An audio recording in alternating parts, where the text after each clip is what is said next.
17 minutes past 8. Well, listening to that, here with us in the studio, the leader of the Labour Party, Jeremy Corbyn. There is much, Mr Corbyn, we want to talk to you about, and that we asked you to come in today. But let me give you a chance, because the Prime Minister has already, the Archbishop of Canterbury has. What are your memories of David Bowie this morning? So does that mean I'm joining the great and good to pay You're there already. To pay tribute to David Bowie? Yeah, I think it's great that we're spending time, just a few minutes, remembering a great musician, a great entertainer, and somebody that really represents all that's best in the fantastic cultural diversity of this country. I can't think of David Bowie without thinking Life on Mars, and as soon as I heard of his death, very, very sad, Life on Mars comes flowing back into my mind. Wonderful song, wonderful guy. Well, thank you for that. As you know, we invited you in part because you've had an interesting few days now. A reshuffle that people said was a return not to the new politics that you've often talked about, but the old politics, splits, sackings, resignations. And yet in an article yesterday, you as Labour leader said it had left the Labour Party stronger. How so? Well, a reshuffle is never easy, that I gather, because I've read the diaries of many former leaders, and there's never a good time to do it. And according to every expert around Westminster, reshuffles are always a plan to take place in a few hours and end up taking a few days, and that I fully understand and appreciate.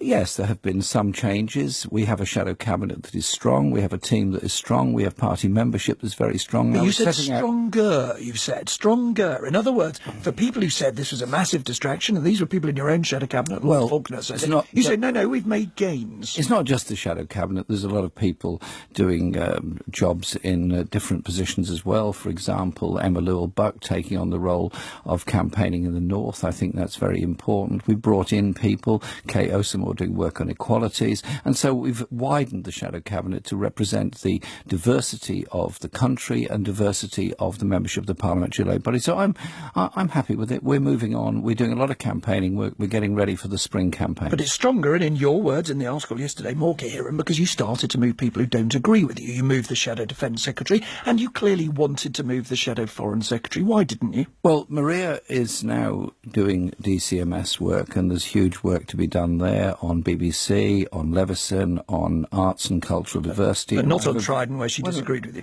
Well, she has a different view on Trident. Indeed, many people have lots of different views on Trident, and those issues will be debated. And there's nothing wrong in that debate. And the party has a policy, but I also have a mandate from the election that I received as leader, and that now has to be debated within the party. And indeed, it is being debated within the party. There's no shame in having debate. There's no shame in having different opinions. I want to ask you about that. Before I do, why didn't you move Hilary Benn? We, as journalists, were briefed that you did want to move Hilary Benn, then you didn't.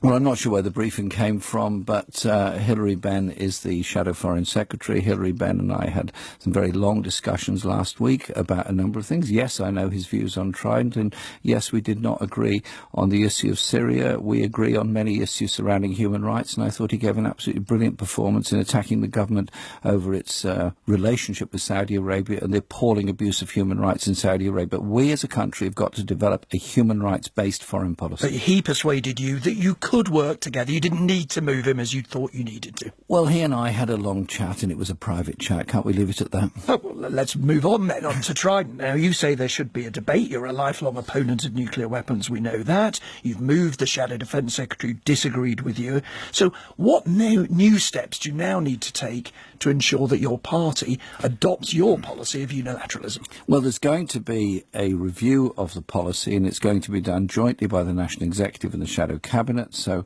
the Shadow Cabinet will obviously have a role in that, as will the National Executive, and any policy has to be comprehensive. It has to start from the basis that we are signed up to the Nuclear Non-Proliferation Treaty, itself a creation of the 1960s Labour government of Harold Wilson, and that there also has to be a policy of what we do to ensure protection of skills and jobs and throughout British industry that are in some part reliant on the whole Trident nuclear programme. But if we want to live in a nuclear-free world, we have to recognise that we have to make a contribution to it. Renewing Trident, in my view, goes against the fundamental spirit of the Nuclear Non-Proliferation Treaty, which requires the 5 declared nuclear weapons states not to renew their weapons systems. So will you give members of the Labour Party a vote on this policy as your part of achieving your aim, which is to change the policy for good? It's not up to me to decide how the voting is done within the party. That's for the National Executive to do. Well, I think as a leader they might want to listen to your advice. Obviously make a contribution to this. First of all,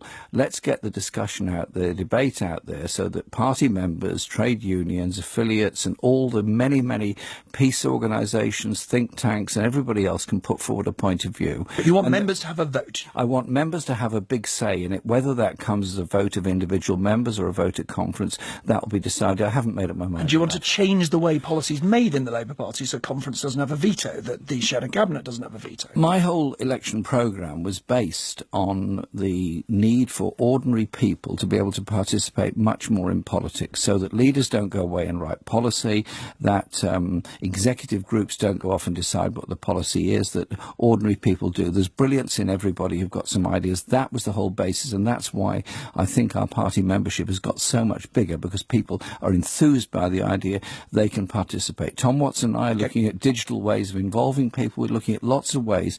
Modernise our politics, modernise our democracy, bring people in. Everybody's got ideas. Let's hear them. Can I sum it up this way? You are a lifelong opponent of nuclear weapons. You got a huge mandate.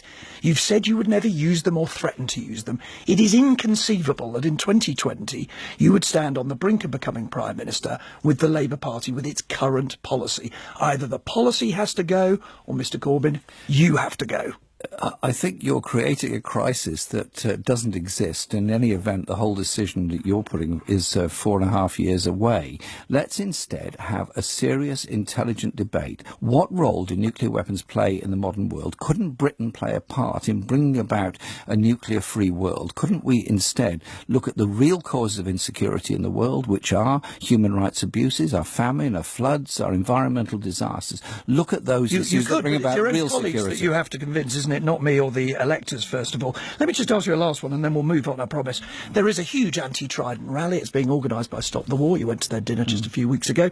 Will you speak at it if they ask you, the rally in February? I think it's organised by CND, actually. And Stop the War. I'm sure there'll be people be represented there. I haven't been invited as yet. But you would go if they asked you? I'm supportive of the rally. You're supportive of the rally and no reason you shouldn't go? We'll see what happens. OK. Now, the reason I ask you this is, you know, the key aim of any Prime Minister, it's always said, any government, is to keep the country safe. You will have seen this opinion poll, recent opinion poll, that said fewer than 1 in 5 voters trusted you to keep them and their family safe. Now, another reason perhaps this happened is your views on terrorism. Now, you sacked a shadow minister this week who simply stood up in the Commons and rejected the view, and I quote, that terrorist acts are always a response to what we in the West do. Wasn't that a perfectly reasonable statement by Pat McFadden?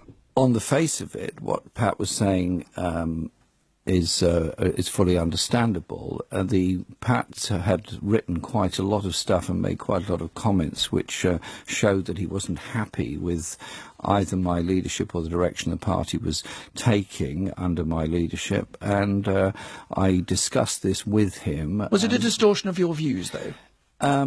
Yes, it was actually the way it was presented, because I am absolutely not in favour of terrorism of any sort. It is absolutely appalling and disgraceful that civilian life should be taken by random acts of terrorism, as happened in Paris. And indeed, I was in Paris and went to the scenes of many of those places where tragically those young people died. I think the charge raised, Mr Corbyn, is not that you're in favour of terrorism. I don't think anybody thinks that. But the suggestion is that you tend to think the reason it happens is because of things that the British government or the American government does.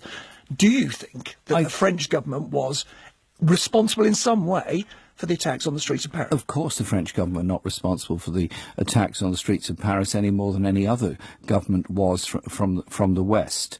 But I would just say, listen very carefully to the analysis that President Obama gave of the situation in the Middle East when he said we've got to think long and hard about the longer-term effects of both the war in Afghanistan and the war in Iraq, about what that does. We have a terrible situation in Syria. We have a terrible situation developing in Iraq, and now, sadly, getting even worse in Afghanistan. Can we not think very long and hard about what our long-term policies and objectives have to be? And you think we would be kept safer if that military action stopped. There's one thing I want to ask I you was, specifically on. as you well know, opposed to the intervention in Iraq, not because I was any supporter of Saddam Hussein. I was not. Indeed, I was probably opposed to Saddam Hussein long before all those people that supported the war decided they were opposed to him. What I wanted to do was bring about a peaceful transition in Iraq. We didn't. We atomised the whole state. We destroyed all the state structures, and we're still paying the price for that. And,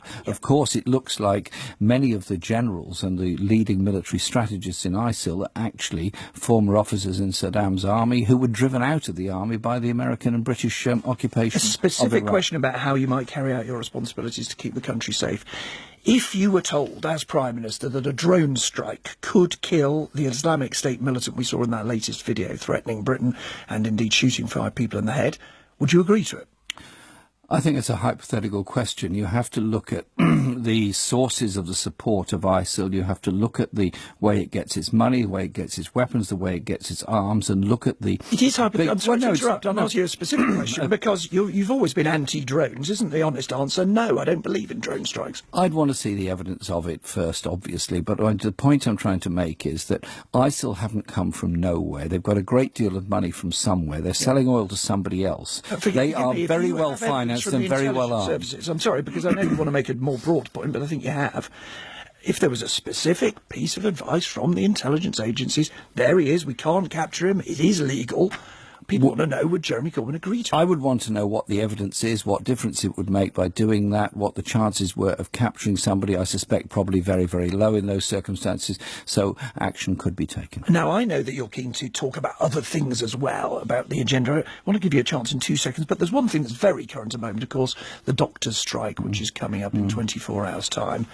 Will you be on a picket line? Are you in spirit on the picket line? Or do you agree with the Chief Medical Officer that it may harm patients? I sent a message of support to the junior doctors some time ago. There is no doctors' strike in Wales. There's no doctors' strike in Scotland. They have reached sensible agreements with the junior doctors. We should recognise that junior doctors are qualified, extremely hard-working, deserve to be treated properly, and Jeremy Hunt should now come to an agreement with them. What's happening tomorrow is that elective surgery is being cancelled, but not emergency surgery. This is the first round of it. I hope that Jeremy Hunt realises the need to come to an agreement very quickly. These junior doctors work very hard. These junior doctors are needed for the NHS. How many are going to leave and go somewhere else because they get so fed up with the way they're being treated by this government? Do you understand why people listening to you, who like you, admire what you're trying to do, may just think we're never going to be able to move on as the Labour Party? Because if Jeremy wants to go to war with many people in his shadow cabinet, if he wants to change the policy on nuclear weapons, which split the party in the 80s, split it in the 60s as well, we will constantly be looking inwards. I'm not going to war with anybody. What I'm trying to do is represent a very broad swathe of ordinary people's opinion around Britain who felt very put off by the politics of the past, very put off by the similarity of economic strategies of the major parties. What I'm promoting and putting forward is a different approach to the economy of this country, so we grow our way out of problems and grow our way into prosperity rather than cut our way. At the moment, the cuts that are taking place, particularly in local government expenditure, are having a devastating effect on many communities. We did defeat the government on working tax credits when they tried to cut those. We did defeat the government on police cuts. We did defeat the government on human rights issues in Saudi Arabia. This is a party that is very determined and very strong, and don't underestimate the huge activity of the hundreds of thousands of people that have joined the Labour Party and are active in communities who feel very put off by the way politics has been done in the past. I think the question people ask themselves, who are not already hostile to you, is this. Can Jeremy hostile to me? Oh, I think there are one or two. Can't believe it. Can Jeremy Corbyn persuade people who are not natural Labour voters? And I think the reason they ask this question is this. I've known you for a long time. You're my Member of Parliament. I associate you with being a protester, a rebel. You're a man who goes on marches, you go to protest meetings, you go to rallies, and for decades, not years, you pretty much talk to people who already agree with you. Aren't people entitled to say he cannot even persuade senior members of the Labour Party to agree with him?